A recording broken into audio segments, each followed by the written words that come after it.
பாஜகவின் அக்னிமித்ரா பால் அசன்சோலில் ஒரு எம்எல்ஏவாக இருக்கிறார். அந்த வகையில் டிஎம்சியின் ஆதிக்கம் நிறைந்த ஒரு பகுதியில்.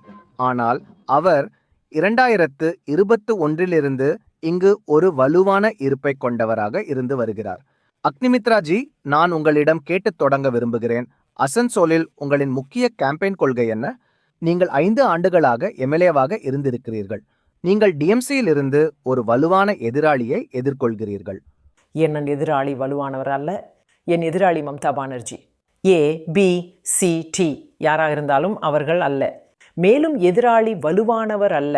ஏனென்றால் வங்காள மக்களுக்கு இந்த எதிராளியிடமிருந்து, டிஎம்சியிடமிருந்து, மம்தா பானர்ஜியிடமிருந்து எதுவும் கிடைக்கவில்லை. எங்களுக்கு கிடைத்தது எல்லாம் உங்களுக்கு தெரியும், நிறைவேற்றப்படாத வாக்குறுதிகள் தான். எனவே என்னுடைய வாக்குறுதிகள் அவரால் என்ன செய்ய முடியவில்லையோ, அவரால் செய்ய முடியாத அனைத்தையும் ஊனங்கடன் அறிவித்து போகிறோம். நீங்கள் ஜி15 கொண்டு வர போகிறோம். அதை உங்களுக்கு தெரியும். மம்தா பானர்ஜி வாக்குறுதி அளித்தார். இரட்டை டைரைஸ், இரட்டை வேலைகள். ஆனால் ஒவ்வொரு வீட்டிலும் இருக்கிறது, உங்களுக்கு தெரியும். வேலை கிடைக்காத மற்றும் வங்காளத்தை விட்டு வெளியே சென்ற ஒரு இளம் தலைமுறை. அப்படியானால் நான் உங்களிடம் கேட்கலாமா?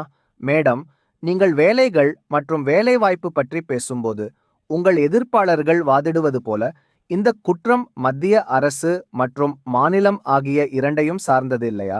உங்க கான்ஸ்டிடுவன்சியில உள்ள தொழிற்சாலைகளை நீங்க பார்க்கும்போது ஏனாற்றில் பல மூடப்பட்டுள்ளன. அவற்றில் பல மத்திய அரசின் பிரிவுகளாகவும் இருக்கின்றன. மத்திய அரசின் உதவியுடன் ஒரு தொழிற்சாலையை பெறுவதற்கு மம்தா பானர்ஜி உங்களுக்கு ஒருபோதும் நிலம் கொடுக்க மாட்டார். 63 ரேவதி திட்டங்கள் முடங்கி போயுள்ளன. ஏனென்றால் அவர் நிலம் கொடுப்பதில்லை. மத்திய அரசுக்கு நல்ல பெயர் கிடைத்துவிடும் என்பதற்காக மட்டுமே. எங்கள் சர்வதேச வாழ்வீச்சு போட்டிகளை நடத்துவதற்கு உங்களுக்கு தெரியும் எங்களுக்கு நிலம் கிடைக்கவில்லை. இதற்கு டிஎம்சி இது வெறும் சொல்லாடம்பரம் என்றும், நாள் முடிவில் அவர்கள் மத்திய அரசுடன் இணைந்து பணியாற்ற விரும்புவதாகவும், மத்திய அரசுதான் தடைகளை உருவாக்குகிறது என்றும் பதிலளிக்கக்கூடும். ஒருவேளை மற்ற பாஜக அல்லாத மாநிலங்கள் மோடிஜியுடன் பணியாற்ற விரும்பலாம். ஆனால் மம்தா பானர்ஜி மோடிஜியுடன் பணியாற்ற விரும்பவில்லை. நீங்கள் பல தொழிற்சாலைகள் உள்ள ஒரு இடத்தில் இருக்கிறீர்கள்.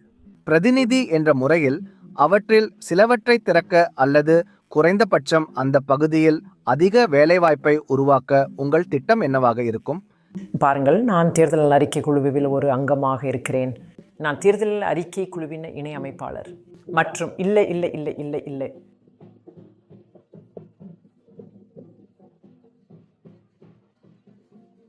அதாவது உங்க பேர் வரல? இல்ல. பட்டியல் இல்ல. இல்லவே இல்லையா? 2000 முதல் வாக்காளர் பட்டியலில் உள்ள 3 பேரின் பெயர்கள் இன்னும் வரவில்லை. நாங்கள் நிறைய முயற்சி செய்தோம், ஆனால் இதுவரை அவர்கள் வரவில்லை. இது எந்த வார்டு? அது எந்த வார்டு? இல்ல சொன்ன இது தட்டு. இது எங்கள் குடும்பத்திற்கு மட்டுமல்ல, இது எல்லோருக்கும். அவருடைய SIR படிவம் மட்டுமே வரும். 42 அது 42. சரி, நமக்கு அது கிடைச்சா சரிதான். அது 42ஆகவோ அல்லது 40ஆகவோ இருக்கலாம். வார்டு கார்டை மாற்றி என் மருமகனிடம் கொடு. மருமகனே, இங்கே இது உன்னை பற்றியது இல்லை. சுதினிடம் மாமாவிடம் பேச சொல். சரி, மாமாவிடம் பேசு. மாமாவின் எண்ண வாங்கி சுதினிடம் பேசு. நம்ம தேவவெளிகளம் பற்றி பேசிக்கொண்டிருக்க வேண்டியிருந்தோம் என்று எனக்கு தெரியும். ஆனால் இது ஒரு சர்ச்சைக்குரிய பிரச்சனை இல்லையா? இந்த STR விஷயம் உங்களுக்கு தெரியுமா? அதிக விமர்சனம் இருக்கிறது. உங்கள் முன்னால் யாரோ ஒருவர் தங்கள் பெயர்கள் SIRல் இல்லை என்று சொல்கிறார்கள். மக்கள் நீக்கப்படுகிறார்கள். இது பாஜகவின் தூண்டுதலின் பேரில் நடப்பதாக டிஎம்சி குற்றம் சாட்டுகிறது. நீங்க என்ன சொல்கிறீங்க? தேர்தல் ஆணையத்திற்காக பணியாற்றிய அதிகாரிகளை பாஜக வழங்கவில்லை. அதை மம்தா பானர்ஜி கொடுத்தார். ஆனால் உங்களுக்கு இங்கே ஒரு மைக்ரோ அப்சர்வர் நிலைமை இருந்தது. நிச்சயமாக அதற்கு பிறகு உங்களுக்கு நீதிமன்ற மேற்பார்வை இருந்தது. மைக்ரோ அப்சர்வர்கள் மிகவும் நியமனமாக வந்தார்கள். உங்களுக்கு டேர்ம்ஸ் அக்கப்பிங்க செய்யப்பட்டுவிட்டு இந்த எல்லோரும் பிஎல்ஓ, த ஈரோ, த ஆர்ஆர்ஓ எல்லோரும், ஏஆர்ஓ எல்லோரும் மாநில அரசு அதிகாரிகள். மேலும் பெயர்களை அப்லோட் செய்யக்கூடாது என்று அவர்கள் மிரட்டப்பட்டுள்ளனர். அப்படின்னு அபிஷ் பன்ஸ் ஏன் பாஜகவை குறை சொல்லணும்? நேற்றுதான் டிஎம்சி நீங்கள் என்று பெரியதாக சொல்லியிருக்கிறது. என் வாக்காளரின் பெயர்கள் நீக்கப்பட்டுள்ளன. டிஎம்சி நேற்று பெரிய அளவில் சொல்லியிருக்கிறது. உங்களுக்கு தெரியும், பாஜக வெளியிலிருந்து வாக்காளர்களை வரவழைத்து மாநிலத்தில் வாக்காளர்களாக பதிவு செய்ய முயற்சிக்கிறது என்று. நேற்று முதல் அபிஷேக் பானர்ஜியும் டிஎம்சியும் இதையேதான் சொல்லி வருகிறார்கள். அவர்களினுடைய வாக்காளர்கள் என்னவாக இருந்தனர்? அவர்களா வெளியிலிருந்து வாக்காளர்களை பெற்றிருக்கிறார்கள் என்பது, நீங்கள் வெளியிலிருந்து வாக்காளர்களை படிவம் 6 கீழ் பதிவு செய்ய வைக்கிறீர்கள். மேலும் எலெக்ஷன் ஆணையம் பாஜகவுடன் கூட்டுச் சதி செய்கிறது. ஸோ எல்லாம் முட்டாள்தனம். ஏனென்றால் அபிஷேக் பானர்ஜிக்கு தெரியுமா? அபிஷேக் பானர்ஜி மட்டும் இல்லை, டிஎம்சி மற்றும் கூட்டணி கட்சிகள், இந்தியா கூட்டணி கட்சிகள், அவர்கள் வின்னுனால் இவிஎம் எலெக்ஷன் ஆணையம் எல்லாம் சரி. ஸோ அவங்க லூசுன்னா அவர்கிட்ட தெரியுமா 1001 தெரியுமா குற்றச்சாட்டுகள் உள்ளன. ஆனால் உங்கள் கருத்துப்படி மேடம் ஆஷிஷ், இல்லை இதையெல்லாம் போய் இந்த எஸ்ஆர் நிலைமையை நீங்கள் எப்படி பார்க்கிறீர்கள்? இவ்வளவு வாக்காளர்கள், அவர்கள் எந்த மதத்தைச் சேர்ந்தவர்களாக இருந்தாலும் சரி, எந்த சமூகத்தைச் சேர்ந்தவர்களாக இருந்தாலும் சரி, தேர்தலுக்கு இவ்வளவு சமீபத்தில் வாக்குரிமையை இழக்கும் நிலை ஏற்படுவது சிறந்ததா? அங்கே இருந்த அந்த வயதான பெண்மணியைப் போல அவர்களிடம் ஒரு ஓட்டு இல்லாமல் இருக்கலாம். ஆம், இது அது நர்ஸ்களையும் மெலம்பான அது நடந்து கொண்டிருக்கிறது. ஆனால் தெரியுமா, எலெக்ஷன் ஆணையத்தின் நோக்கம் சரியாகத்தான் இருந்தது. ஏனென்றால் இந்த போலி வாக்காளர்கள், இறந்த வாக்காளர்கள், நகல் வாக்காளர்கள், இடம் மாறிய வாக்காளர்கள் மற்றும் ரோஹிங்கியாக்கள் மற்றும் ஊடுருவல்காரர்கள், பங்களாதேஷ் ஊடுருவல்காரர்கள் மூலம் மம்தா பானர்ஜியும் டிஎம்சியும் அல்லது டிஎம்சி போன்ற கட்சிகளும் வின் செய்வதை நாங்கள் நிச்சயமாக விரும்புவதில்லை. நான் உங்களிடம் கேட்கலாம் என்றால், இந்த மக்களை நமது வாக்காளர் பட்டியலில் இருக்கவும், திட்டங்களின் அனைத்து உங்களுக்கு தெரியும் பலன்களையும் பெறவும் நாம் எப்படி அனுமதிக்கிறோம்? ஆனால் நான் உங்களிடம் கேட்கலாம் என்றால், இந்த ரோஹிஞ்சாக்கள் எங்கே இருக்கிறார்கள்? எலெக்ஷன் ஆணையர்களிடம் கேட்டபோது அவர்கள் எங்களிடம் எந்த ஆதாரமும் இல்லை என்றார்கள். உங்களிடம் ஆதாரம் இருந்தால் ஏன் அந்த பட்டியல்கள் எங்கே? இந்த மக்கள் எங்கே இருக்கிறார்கள்? உங்கள் ஊடகம். அவர்கள் வெறும் பேச்சளவில் இருக்கலாம், ஆனால் காகிதத்தில் அவர்கள் எங்கே இருக்கிறார்கள்? அவர்கள் தப்பி ஓடிவிட்டார்கள். எங்கே? எஸ்ஐஆர் அறிவிக்கப்பட்ட போது அவர்கள் பங்களாதேஷுக்கு தப்பி ஓடிவிட்டார்கள். அவர்கள் தற்போது இல்லை. அந்த வகையில அது மத்திய அரசின் குற்றப்பொறுப்பு இல்லையா என்று உங்கள் எதிர்ப்பாளர்கள் கேட்கக்கூடும். PSF என்பது ஒரு மத்திய படை. ஊடுருவல் இருந்தால் அதுவும் மத்திய அரசின் பிரச்சனையும் குற்றப்பொறுப்பும் ஆகும்.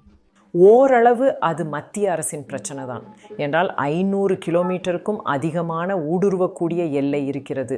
BSF அங்கே இருக்கிறது மேடம், அவர்கள் அங்கே இருக்கிறார்கள்.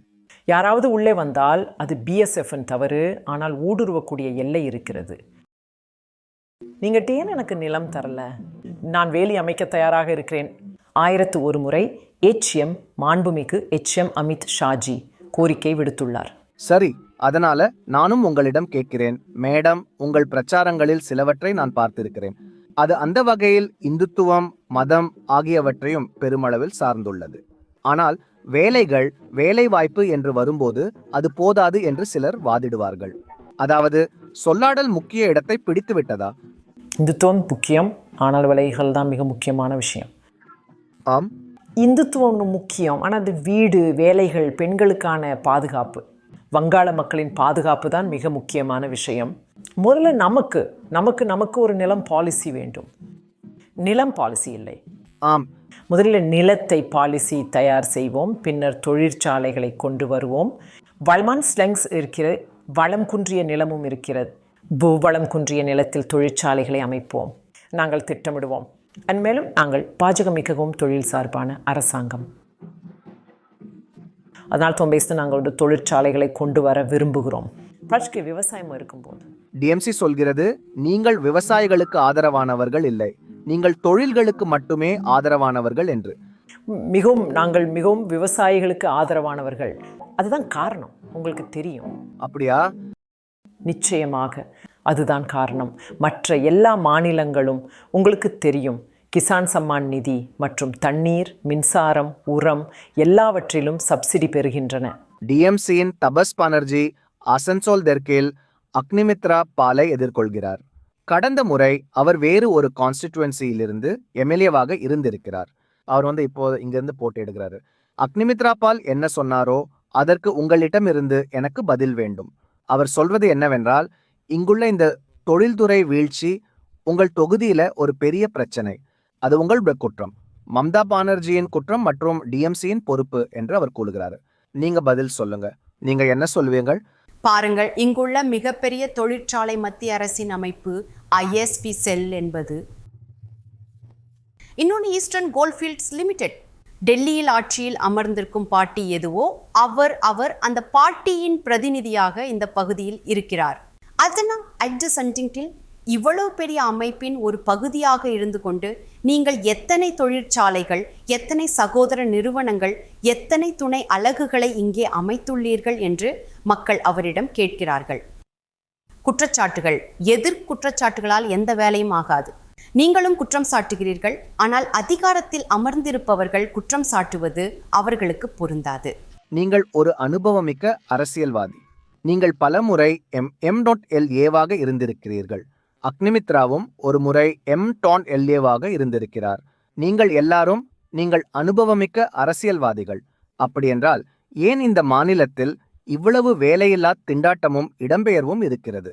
அதாவது நாள் முடிவில் உங்கள் எல்லோருக்கும் தான் பொறுப்பு இருக்கிறது, இல்லையா? அவ்வளவுதான். எனவே இந்த இடத்திற்கு அதிக வேலைவாய்ப்புகள் வருவதை உறுதி செய்ய மாநில அரசாங்கத்தையோ அல்லது மத்திய அரசாங்கத்தையோ கூட நீங்கள் செல்வாக்கு செலுத்த முடியும் என்பதை உறுதிப்படுத்த என்ன செய்கிறீர்கள்? அவ்வளவுதான். பாருங்கள், வேலைவாய்ப்பு இருப்பதற்கு முன்பு தொழில் இருக்க வேண்டும். ஆனால் சுழ்ச்சி தொழில் இருக்கிறதுக்கு எது செய்யப்பட வேண்டுமோ, யாரால் செய்ய முடியுமோ அதை மத்திய அரசு தான் செய்ய முடியும். அதுக்கு பொறுப்பு அவங்கள்ட்ட தான் இருக்குது. ஆனால் அவங்க என்ன செய்யறாங்க? கண்டுகொள்றதில்லை. அது சொல்வார்கள் அல்லவா, இந்த பையனை நான் பார்க்க விரும்பவில்லை. அது போல ஒன்று அவர்கள் மனதில் பதிந்து விட்டது. உங்கள் பார்ட்டியின் ஒரு பெரிய கொள்கை மற்றும் கேம்பெயின் SIRம் இருக்கிறார். நீங்க எல்லாரும் சார் மேல நிறைய சொல்றீங்க. அவங்க கிட்ட நான் இந்த கேள்வியை கேட்டதுக்கு நீங்க எல்லாரும் சாரை எதிர்க்கிறதுக்கு காரணம் உங்க ஓட் பேங்கும் ஊடுருவல்காரங்களும் உங்க கூட இருக்கணும்னு நீங்க விரும்புறீங்கன்னு அவங்க சொல்றாங்க. இதுதான் அவங்க சொல்றது. அவங்களும் பிஜேபியும் இதைத்தான் சொல்றாங்க. இதுக்கு உங்க பதில் என்ன? பாருங்க, எத்தனை ஊடுருவல்காரங்க இருக்காங்கன்னு தெரிஞ்சிடுச்சான். இது இன்னைக்கு வரைக்கும் யாருக்குமே தெரியாது, சுப்ரீம் கோர்ட்டுக்கும் தெரியாது, எந்த மக்களுக்கும் தெரியாது. மேலும் இவங்க ஊடுருவல்காரங்க இல்லை.